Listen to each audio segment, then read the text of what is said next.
Hello मित्रांनो, तर तुमचं पुन्हा एकदा स्वागत आहे आमच्या चॅनलवरती.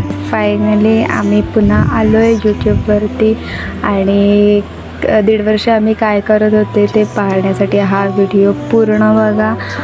आम्हाला छोटं बाळ झालं हे तर सगळ्यांना कळलंच असेल, पण त्या दरम्यान आम्ही काय काय केलं आणि माझी प्रेग्नन्सी जर्नी कशी गेली, माझा पहिल्या महिन्यापासून ते डिलिव्हरीपर्यंतचा प्रवास तुम्हाला या व्हिडिओमध्ये बघायला नक्की मिळेल, तर कंटिन्यू राहा. काही व्हिडिओ वगैरे बंद केलेल्या, आम्ही यूट्यूबवरती ऑनलाईन नव्हतो कारण आमच्या लाईफमध्ये कोणीतरी येणार होतं, तर त्याच्या तयारीमध्ये आम्ही लागलेलो आणि आम्ही विचार केलेला की इकडे तिकडे न लक्ष देताना जास्त करून त्याच्याकडे लक्ष देणार आणि त्याच्या जिथपर्यंत तो येत नाही आमच्या लाईफमध्ये तिथपर्यंत कोणाला त्याच्याबद्दल काही सांगायचं नाही.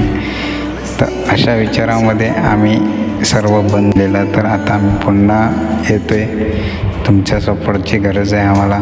आम्ही खूप चांगले आईवडील होण्याचा प्रयत्न करणं आणि जे आमच्याकडून होण्याची शक्यता आहे आम्ही ते करणं करतो. तर हळूहळू बाबूची ग्रोथ होत होती. माझ्या बायकोच्या पोटावर ते हात ठेवून जे फील केलेलं, जी फिलिंग होती ती मी तुम्हाला नाही सांगू शकत. खूप छान वाटलेलं, खूप बरं वाटलेलं की जेव्हा मी त्याला आवाज दिलेला की बाबू काय करतं आणि त्या क्षणी बरोबर त्याने हालचाल केली. तर शेवटी प्रत्येक आईवडिलांची इच्छा असते की आपल्याला बाला खूप छान ठेवायचं, नीट ठेवायचा हा विचार असतो आणि त्या प्रयत्नाने मी पुढे जाणार आहे. देवाच्या आशीर्वादाने जे काही होईल तुमच्या सपोर्टने आम्ही जितके पुढे जाते तितके पुढे जाऊ आणि बाबूला जेवढी चांगली भेटेल तेवढी चांगली लाईफ द्यायचा मी प्रयत्न करणार.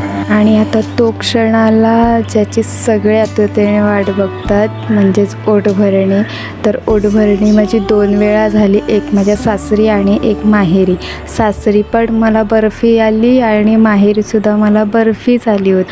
तर खूप एन्जॉय केलं आणि मी 8व्या महिन्यापर्यंत 8.5 महिन्यापर्यंत मी जॉबलाच होती. त्याच्यामुळे मग मला जास्त पण व्हिडिओ वगैरे बनवता येत नव्हते, पण त्याच्यानंतर मी थोडं बाहेर पडायला लागली, फिरायला नशीब की मी ही व्हिडिओ बनवली, कारण ह्याच्यामध्ये मला पूर्ण माझी प्रेग्नन्सी जर्नी ही पुढपर्यंत बघता येईल आणि बाबूलासुद्धा दाखवता येईल. तर तुम्हाला पण जरी इच्छा होत नसेल, अशा टायमाला होतं की आपल्या इच्छा ज्या पहिल्या सुरुवातीला आवडत असतात ते नंतर प्रेग्नन्सीमध्ये अजिबात आवडत नाही. तर तसं होत असेल तरीसुद्धा थोडेफार का होईना पण थोडे क्षण स्वतःहून जबरदस्ती कॅप्चर करा, कारण की हे पुढे बघायला खूप मजा येते. डिलिव्हरी जवळ आल्यावरती काय केलं पाहिजे आणि या सगळ्या गोष्टीचा थोडा अभ्यास केला म्हणजे आपल्या यूट्यूबवरतीच भरपूर व्हिडिओ असतात आणि डॉक्टरांचे वगैरे व्हिडिओ बघितले आणि कुठल्या टायमाला जायला हवं हे सगळं बघितलं. त्याच्यामुळे मी इझिली तिथपर्यंत पोचली. म्हणजे मला काहीच गाडी बोलवण्याची गरज पडली नाही. मी मस्त बाईकवरूनच गेली, देवाचा आशीर्वाद घेतला आणि गेले. आणि हे सगळं दिसायला इझिली दिसते, पण त्रास तर होतोच, सगळ्यांना होतो.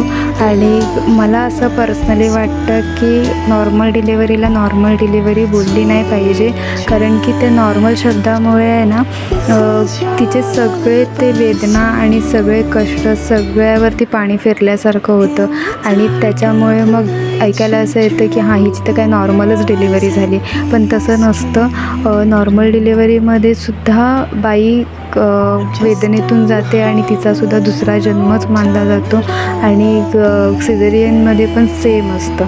तर तुम्हाला काय वाटतं ते मला नक्की सांगा. आणि मेन म्हणजे ती जी भीती होती ना माझ्या मनामध्ये की प्रेग्नन्सीच्या रिलेटेड सगळ्यांनाच भीती असते, ती हळूहळू कमी व्हायला लागली. जसे जसे दिवस पुढे यायला लागले तशी उत्सुकता वाढत गेली बाळाला बघण्यासाठी आणि भीती थोडी कमी होत गेली. तर मला असं फील होत होतं की मुलगी होणार आहे, तर ही माझी इच्छा होती की लक्ष्मीची पावलं घरात घ्यावी, पण नाही तसं झालं. मुलगा झाला, पण ठीक आहे, आम्ही रामाची पावलं घरामध्ये घेतली. आणि इथेच ही व्हिडिओ संपवली. So thank you so much for watching. आणि पुढे आता आम्ही काय तुमच्याकडे शेअर करू हे मला नक्की सांगा. Thank you so much for watching. Bye bye.